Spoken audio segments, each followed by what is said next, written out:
Hey, everybody. Yo. Welcome, What up, welcome. All right. This is the Education X show. It is. That's right. I know we got some different digs going on, but it is still the Education X show. Where we discuss and dissect the obscure elements from the perspective of educators. For educators. Right, from educators. Yeah. About educators. All right, so... What are educators? Who are educators? Those highly professionalized people who teach their students for 6 hours of the day. Who stand in front of young people. Who stand in front of young people, who model, who demonstrate, all that good stuff. Those are teachers. And hey, teachers can be parents, right? So, today's topic, we are going to be talking about living socially just. A little play on social justice, but we're going to be talking about it from the perspective of who you are, your life and lived experiences as a teacher, and the fact that you actually have a right to have a life outside of work. And being social. And ergo, being socially just about being a human being, being an adult, being a man or a woman or however you identify. Having life. Right. We're going to get into a little bit of the stuff that has to do with what that looks like on the outside to parents, to your colleagues, administrators, especially your students. Because if any educator knows out there, what you drive, you married, you got kids, where you from? All that stuff is trying to find out who are you. And when it comes to being socially just, you are justified in being social. There you go. There's an art to it. Okay, there's an art to being social as an educator. So let's get to some talking points real quick. We're not going to be long because we're doing something a little new. We're trying to drive more traffic to our YouTube page. We're trying out some new stuff. Yeah, so that so we're not disrespect any people who are used to Facebook or whatever, but this way you can go to YouTube and some of our old shows they can be labeled. They can live in a place where you know exactly where to go. So we definitely appreciate all of our Facebook viewers. Ones who pay attention to us and they ready for us when we come on live. So for the next 3 shows, we're going to try to drive more traffic to YouTube so they you know exactly where to go in case you miss it. Everybody not ready, you know, on the Tuesday or our regular time. So check this out. The balance of nobleness that comes with being an educator within the field of all that it is and living your humanity. What does that look like? Humanity. Yeah. So let me throw my little personal anecdote out to it. Especially as an African American male walking into the field of education, there are a lot of pressures, a lot of expectations that come along with just walking in your first classroom.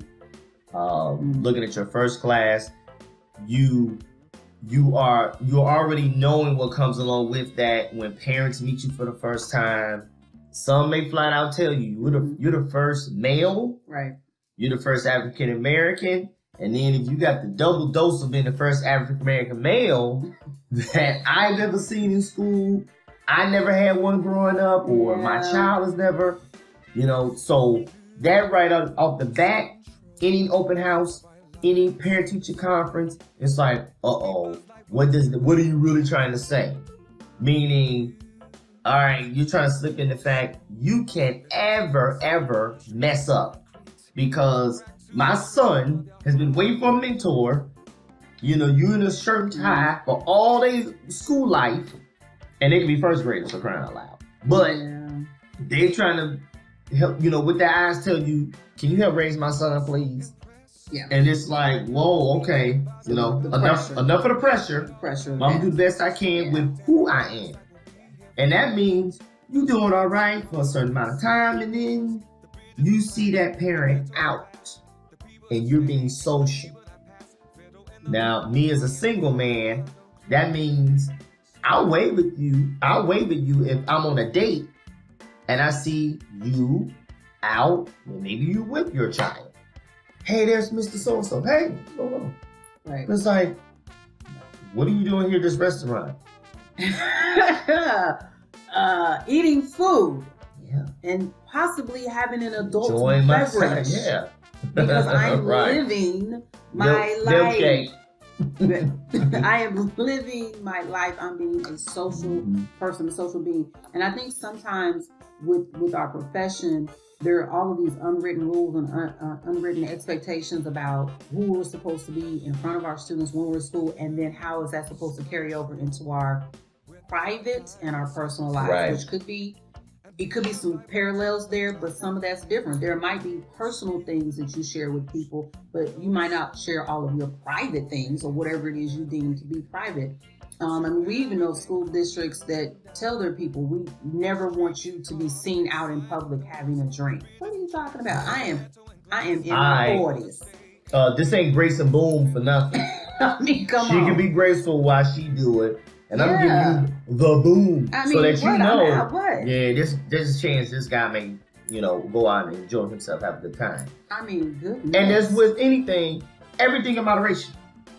So even if you were not in the field, everything in moderation. I mean, there are people who in the corporate world, in the other business worlds, where, you should sort of watch yourself anyway. Yeah. But don't take that so far into education and think, you cannot? Oh no, that's not being socially just. You're forbidden. I am justified to have a social life. Right. And you should have first of all, you can't be a teacher 24/7. When you walk in, I've said this so many times, when you go to Walmart, Target, or whatever your grocery store is in your community, and you're running in for some bread and you forgot to pick up some spices or whatever, because whatever you're doing, you're in there and your students run up to you. You are probably not in your teacher uniform.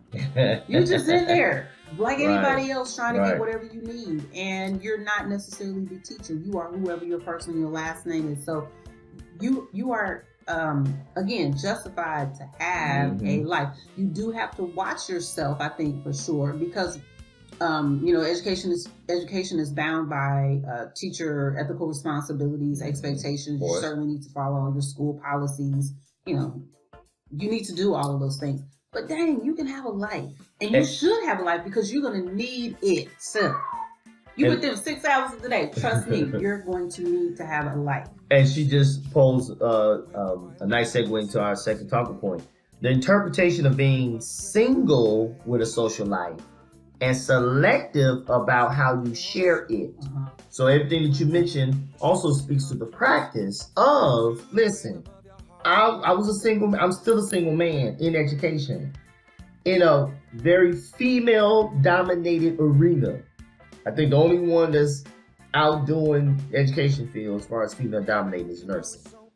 Last statistics that I checked. But the bottom line is, I know, again, what comes with the territory, and having that, it's an art, it's a knack to it, and how to play both sides to the middle, where I'm being selective, and now I'm not a social media in my personal life. I'm not always exactly what we're doing, right? But the bottom line is, when it comes to how you once shared it, or you become accustomed to how you shared your life, and then you walk into the education field, you may have to create another practice.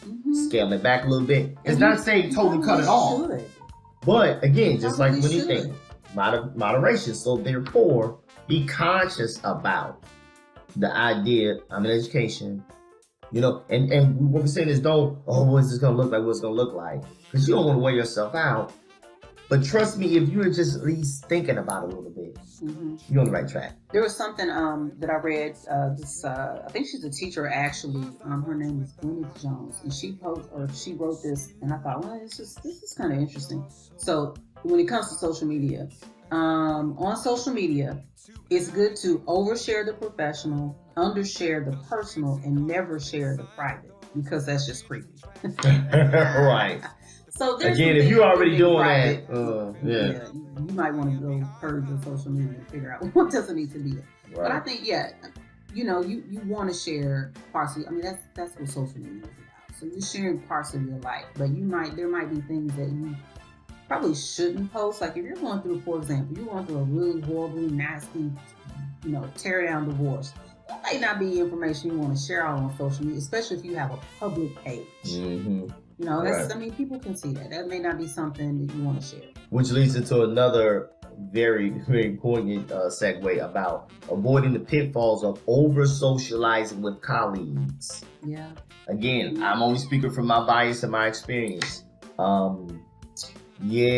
Fellas in the field, especially if you can go either way depending upon single male or even a married male.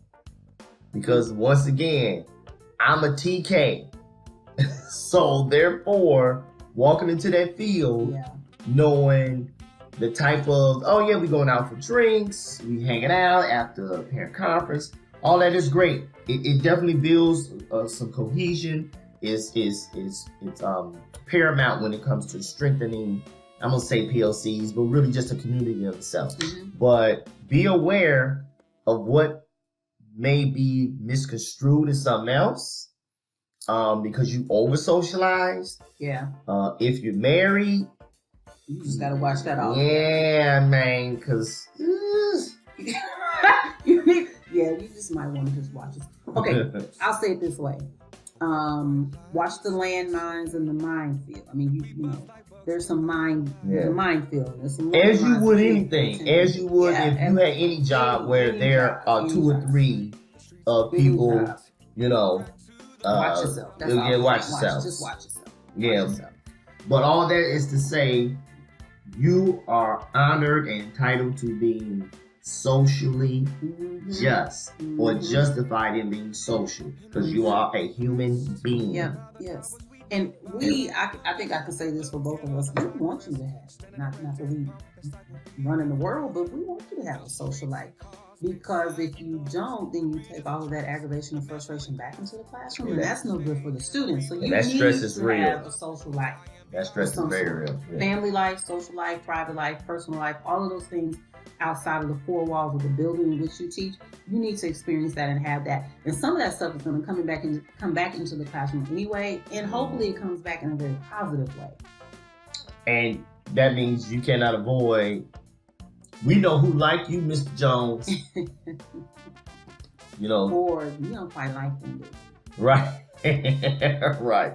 Just get better at diverting it and avoiding it. But it's gonna happen and you are justified to do so. Right. In the same way. Even if you see some parents out. Yeah, I had a beer. Yeah. I bought a 6-pack. I'm grown. I've seen students out, right? So and here's the thing. You don't want to get to the point where whatever you're doing in your these outside circles in the world in which we live is going to jeopardize you as a professional person or your job or your well-being. Yeah, that's off GP. That's off GP. No, but you can have a social. And here's the thing: whatever that social life is to you, if it's going out with your girlfriends and having a good, girls' night out. If it's you and your husband or your mate or your partner or whatever, you guys are going out and having a good time. If it's you and your kids and your family is going to a basketball game or t-ball, whatever it is, but have that social life because you need it. You need it. That don't get called cheating. Okay. I mean, okay. Some of your kids. You're gonna have a whole nother problem. Right. You ain't gonna have to worry about you putting anything on social media because somebody else will put it on there. Right. But yeah, just take care of your personal life, your social life, just as you would your professional life. The same way in which you cultivated this career, you went to school, all formalized and have all this stuff, and you put work into your social life, and be careful of the minefields that exist. And the landmines, or the minefield and landmines that exist in this social circles in which we live. That's all we're saying. So you can live a socially just life. Right. And I would sing, but I'm scared we're going to get in social media jail. Oh, I did promise I was going to sing. Living my best life. I think we can kind of sing that part of it. Right. I ain't gonna go back and forth. Living my best life. That's all we got. That's all we got. Or living my life like it's golden, golden. Love me some Jill Scott. Anyway, all right, y'all. So that's what we talk about. Right. Being socially just. So thank you guys for watching. Again, for the next 3 shows, we're going to be on YouTube, trying out some different formats to see how things will, sit with us. We're getting a little busy, so we're trying to do some different things that we'll still be able to bring you the Education X show. Same format, same Grace and Boom, just in a little bit different format. So we appreciate that from all of the viewers that's reaching out with comments and everything. Yes. Feel free to do so. All right. Just another format. All right. See you later, guys.